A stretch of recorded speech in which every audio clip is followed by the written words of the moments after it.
Ah, Selamat malam, izin memperkenalkan diri. Nama saya Egbert Frederick dengan NPM 241506114.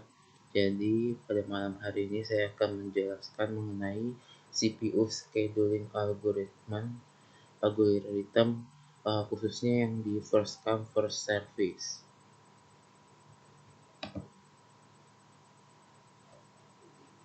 Nah, penjadwalan atau scheduling itu artinya adalah memilih sebuah proses dari ready state dan mengalokasikan CPU ke proses tersebut, yaitu menentukan proses mana yang akan mendapatkan jatah CPU. Nah, terdapat dua mode penjadwalan CPU. Yang pertama yaitu adalah preemptif.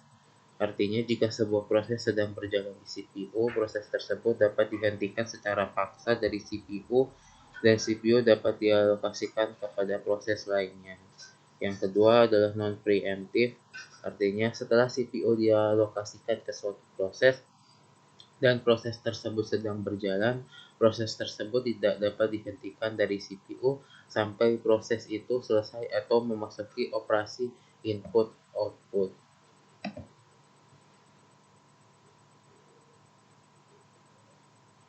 Nah, ada beberapa tipe CPU scheduling. Yang pertama adalah first come first service, yaitu proses dieksekusi berdasarkan urutan kedatangan. Yang kedua adalah shortest job first, yaitu proses dengan waktu eksekusi paling singkat dijalankan terlebih dahulu. Yang ketiga adalah round robin, yaitu setiap proses mendapatkan jatah waktu atau time quantum secara bergiliran.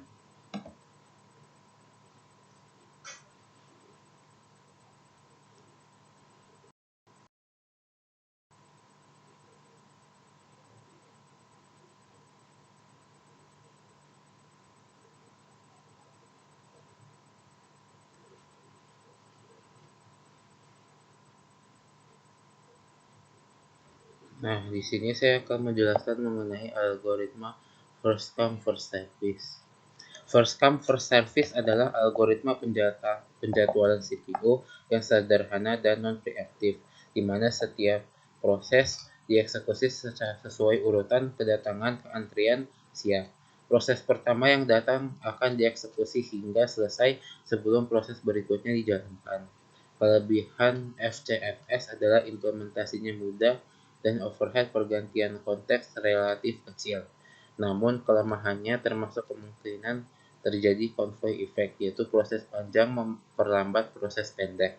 Waktu tunggu dan turnaround rata-rata yang bisa besar dan tidak adil untuk proses singkat, serta performa yang tergantung pada pola kedatangan proses. FCFS cocok untuk beban kerja yang sederhana atau ketika kebutuhan responsivitas rendah. Nah, ini adalah contoh FCFS.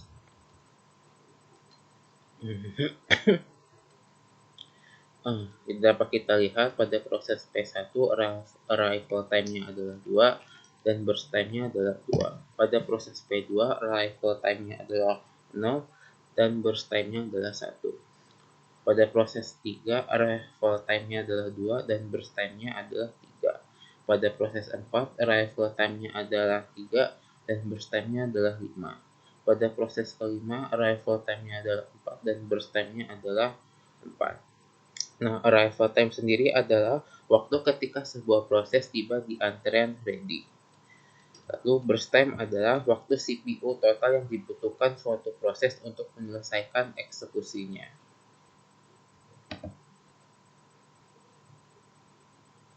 Nah, ini adalah contoh Gantt chart-nya. Dapat kita lihat P2 masuk pada detik ke-0 dan selesai pada detik ke-1. Lalu pada detik ke-1 dan sampai ke-2 idle. Mengapa idle? Nah, dapat kita lihat sendiri karena tidak ada proses setelah P2 di detik pertama. Proses P1 dan P3 datang di detik kedua. Nah, lalu proses P1 datang ke detik kedua dan membutuhkan waktu 2 detik. Makanya di sini proses P1 datang di detik kedua dan membutuhkan 2 detik, sehingga completion time-nya adalah di detik keempat. Lalu dilanjutkan P3 masuk ke pada detik keempat, lalu selesai pada detik 7 karena burst time-nya adalah 3, karena burst time-nya adalah 3 sehingga completion time-nya adalah 7. Lalu kita lihat sendiri P4 dan P5 datang pada detik ketiga dan detik keempat, dan burst time-nya adalah 5 dan 4. Nah, karena ini sudah detik ke-7, jadi kita akan mendahulukan P4 dulu, karena P4 yang datang lebih dahulu tadi, dan dia membutuhkan waktu 5 detik sehingga completion time-nya di detik ke-12. Lalu disusul dengan P5, dia masuk pada detik ke-12, membutuhkan waktu 4 detik untuk selesai sehingga completion time-nya adalah 16 detik. Completion time-nya adalah detik ke-16. Nah, ini adalah tabel hasilnya. Arrival pada proses P2, arrival time di detik ke-0, burst time di detik pertama, startnya 0, completion-nya di detik ke-1, sehingga turnaround time-nya adalah pada detik ke-1. Oh ya, start itu adalah waktu ketika proses mulai dieksekusi pertama kali oleh CPU. Completion time adalah waktu ketika proses selesai sepenuhnya. Nah, turnaround time adalah total waktu yang dibutuhkan sejak proses tiba sampai selesai. Nah, waiting time adalah total waktu proses menunggu di antrean siap. Dan response time adalah waktu tunggu sampai proses pertama kali mendapatkan CPU. Nah, ini ada rumusnya. Turnaround time itu adalah completion time dikurang arrival time. Nah, waiting time itu adalah turnaround time dikurang burst time, sementara response time itu adalah start dikurang arrival time. Nah, kita lihat pada P1, arrival time-nya 2, burst time-nya 2, dia masuk di detik kedua sehingga completion time-nya 4 karena burst time-nya 2. Lalu turnaround time-nya adalah CT dikurang AT, yaitu 4 dikurang 2 sehingga hasilnya adalah 2. Lalu waiting time itu adalah turnaround time dikurang burst time, yaitu 2 dikurang 2 sehingga 0. Nah, pada non preemptive, waiting time dan response time-nya memiliki nilai yang sama. Nah, dapat kita lihat di P3 juga, arrival time-nya di detik kedua, burst time-nya membutuhkan 3 detik, masuknya pada detik keempat, sehingga completion time-nya pada detik ke-7.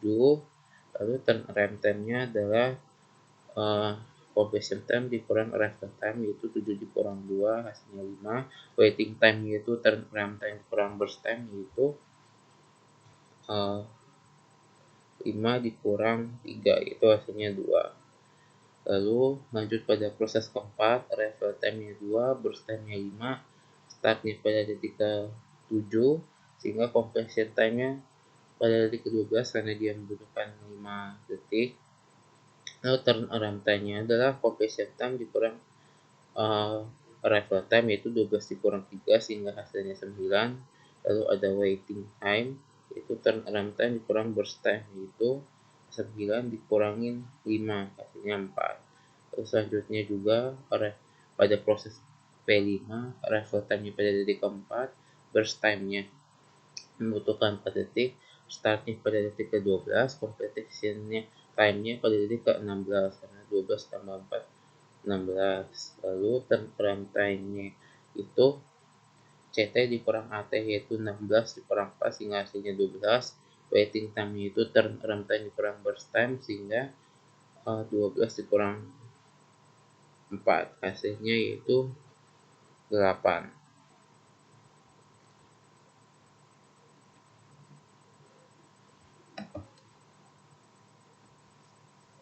Nah, ini ada average runtime-nya, yaitu 1 tambah 2 tambah 5 tambah 9 tambah 12 dibagi 5, sehingga hasilnya 5,8. Lalu ada rata-rata waiting time-nya, yaitu 0 tambah 0 tambah 2 tambah 4 tambah 5 tambah 8 dibagi 5, sehingga hasilnya 2,8. Lalu ada rata-rata response time-nya, yaitu 2,8. Ini sama dengan waiting time karena non preemptive. Nah, ini dapat kita lihat pada slide sebelumnya. Tinggal dijumlahkan bagi 5, tinggal dijumlahkan dibagi 5, tinggal dijumlahkan lalu dibagi 5. Nah, sekian penjelasan saya mengenai algoritma first come first service. Sekian, terima kasih.